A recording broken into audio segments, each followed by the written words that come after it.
My name is Leah, and this is my mommy and me story. So I'm a first time mom. I just had a baby. I'm about to be 30 this year, so I'm still fresh and young. But I kind of waited later in the game to have my daughter. My daughter's name is Ori, and that means my light. And I promise you, since the day she's been born, she has been my life. What's crazy enough is my doula and so many other people been telling me to prepare and tell your story. But months prior, I was never ready to tell it because I was just really going through so much. But now, since she's turned 1, it feels literally like the circle of life. And now I just feel in a different space, in a different mindset to really talk about my story and my journey into motherhood. So for the most part, I'm very strong-willed. Just to map it out, I'm very strong-willed. I came down here to Mississippi by myself. I'm 7-8 hours away from my immediate family. I'm 3 or 4 hours away from some close family. So you can already sense like your girl is independent by herself. So when I found out I was pregnant with my daughter, I wouldn't say that I was extremely happy, but I just knew it was time. Depending on your journey, everybody's life is different. But for me, I felt like God was giving me chances after chances after chances after chances to do it my way, create the journey my way. And either I start getting inconsistent, I start getting lazy. It was just up and down. So I felt as though he was like, you know what? I'm going to drop something in your lap that's either going to make you and break you, and you decide what to do. So that's the mindset that I had when I had her. Not when I had her, but when I found out I was pregnant. So in addition to that, with all the things that was going on with COVID, being locked down, the vaccines, some of those things that other people may have agreed with, I had a different route. I was really tapping into the spiritual, just really the awakening and really being in tune with me, my body, and also things that I've been putting in my body and things of that nature. So when I found out I was having her, just having a baby in general, I immediately decided I wanted to do a home birth. That was the first thing people were like, what, a home birth? You want to do a home birth? You want to do natural? Immediately I started to get so much negativity from family, from friends, even my mom, the person that you thought that was really supposed to be there for you, be supportive, fully 100%. She was even giving me some talk, about choosing the route of my birthing plan, of just bringing my child to earthside. So from the beginning, it was very difficult mentally, and even spiritually, because the support that I thought I would have, it was fading away. So really, during my pregnancy, I had a small tribe around me, and I really feel as though that helped me in a lot of ways, because it built another side of me. It started building the new woman that I'm going to become, being a mom. So throughout my journey of being pregnant, for the most part, it was beautiful. I didn't have morning sickness. I didn't have any of that. So I was moving and grooving. I was working in my business. I'm a boutique owner, the Dream House Collection, Shop Dream House Co. So I was still working my business. I was still working from home. I was trying to work from home. I had a check job. I was still doing it day in and day out. But during the process of me just growing her inside me, I was really in isolation, because I really wanted to heal all the trauma, and I'm not going to cry early. I'm going to wait to the end, okay? I'm not going to cry. But I really wanted to heal all the trauma, all the pain that I felt like was passed down generation after generation on my mom's side. I can really see the disconnect in being a mom. And I know I just didn't want that. I really wanted to fill the void that I wish I would have had as a daughter, or even having a mom. Even though my mom was great, nonetheless. But again, there were things that were missing that I wish I would have had. So because of that, I was doing a lot of healing, childhood healing. I was prepared, because number one, just talking about motherhood and pregnancy, they focus on just delivering a baby, but it's more than delivering a baby. You have to be mentally prepared. You have to be spiritually prepared, because again, like how they say, some women transition. Everybody does not fulfill the full term of carrying a baby into life. And for me, I cherish that. That's very important to me. I see a bigger picture when you are creating life and also bringing it to earthside. So I knew the role that I now have, and it was very important for me. So I continued to eat right. Of just me knowing that I wanted a home birth, knowing that I wanted a doula, I wanted a midwife, I started finding resources in my area, and that's how I became connected in the mommy. And because of that, I was able to build so many relationships and the support that I needed. To be honest, I don't know how my pregnancy, and we're going to talk about the 4th trimester.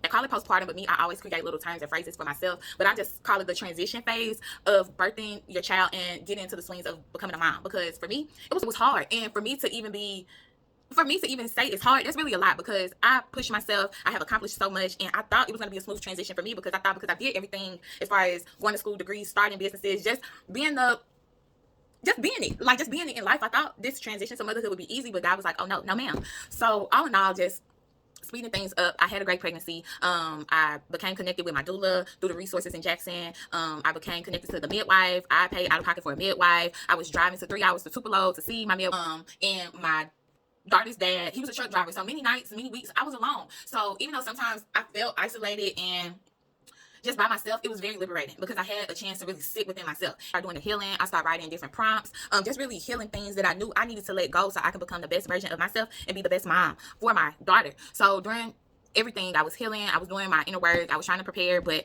fast forward bam, I had a home birth. You know, everything went smooth. I thought I was going to have a smooth transition, but when I tell you, it felt like I was in hell. And I didn't enjoy my daughter's newborn journey. Instead of not having pictures of my daughter, I don't have pictures of myself because I couldn't stand myself in that season. I couldn't believe I put myself in that season. I was a functioning depressed person. So outside, I was moving, I was grooving, I was caring for my baby, but mentally, I was not keeping myself up. Like, now I'm feeling natural. I didn't give up about going to the store looking a hot mess. Like, I had some real life stuff that was going on, and I can finally say it. The relationship that I was in for a very long time, that was slowly coming to an end. So yeah, it was a lot to deal with, just being a new mom. It was just a lot. And then I was by myself down here. Like, yes, I had family that was kind of close, but me being the strong person in my family, me being the superwoman, my nephew, one of my nephews literally called me the superwoman. And I hate that because I don't want to be superwoman all the time. But me not knowing how to ask for help and also take help, that was so difficult for me the first few months of being a mom. And then on top of that, I'm breastfeeding. So she's being clingy. Her dad really can't feed her, tend to her like how I'm doing because she's on the boob 24/7. So there was just like so many things I wish I would have known in this 4th trimester that I would have been prepared for. Like, I would have mentally prepared myself for this. I would have even did different things. Even just as far as my career, I quit my work at home job. I had my business and I quit my work at home job. So because of me quitting that work from home job, that really caused even more stress on me because things were getting rocky in my relationship. So in my mind, I'm like, I can't depend on this person.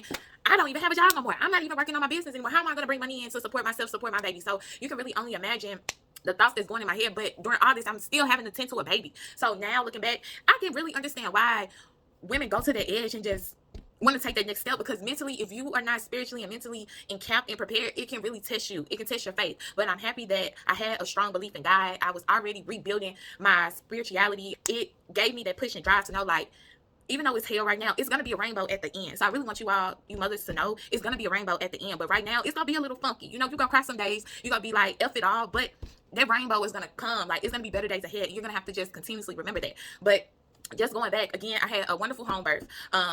I had a little bit of tear, that's it. But that 4th trimester, I'm really going to stress, and I'm even going to be an advocate. You really got to have that support set up to a T. You know, just delivering a baby really is not that hard. When you mentally, like, tune yourself out of it and just make it an outer body experience and really just focus on you just being calm. Be calm in delivering. As crazy as it sounds, start tapping within that woman. You have that powerful woman within you. Start tapping into that person, and I promise you, everything will be okay. But that 4th trimester, it can be a hot one.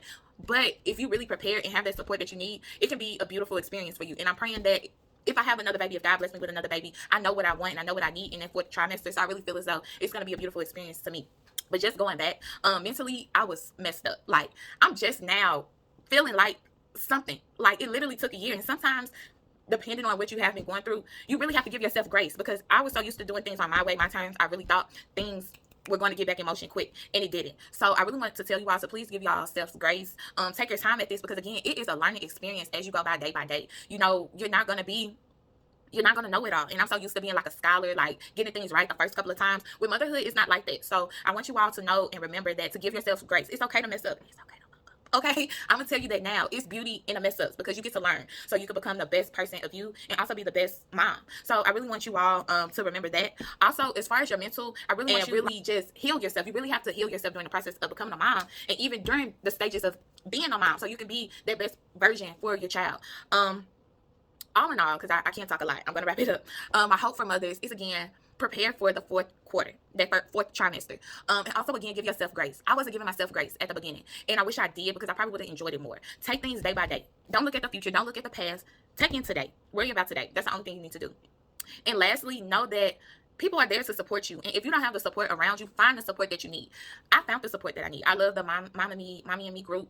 I've been connected with so many women. I recently had my daughter's birthday party. Most of the guests was the women that I met, the kids that I met during this program, and it was amazing. I couldn't have asked for anything more. And again, y'all, in this season of motherhood, in the season of being a mom, you have to create your own tribe. You have to create your own unit that can help you grow and continuously grow in life. So I'm done talking. I can really talk more, go in detail about being a mom, becoming a mother, going through the process of motherhood. But I want you to know, if nobody tells you, I love you, you are doing a good job. And keep going. I don't care if you are 16, 19, 20, 40, whatever. People in the Bible had kids. Like, whatever age you are, I want you to know that you can do this, sis. I'm proud of you. And it's only up from here. That's another thing. This is the last thing, and I'm done. don't think that your life is over. Your life is just beginning. Like, now I'm thinking, when I do things, I be thinking like, girl, you got a mom now. Like, you got mommy under your belt. You hear me? So anything that you do is just an added bonus, because your child is seeing you create whatever empire, whatever it is that you want to do, whether it's working a job, going back to school, anything. You got somebody there that's rooting for you, that's non-biased, and that's going to love you forever, you know? So that really motivates me, because now I have my mini-me.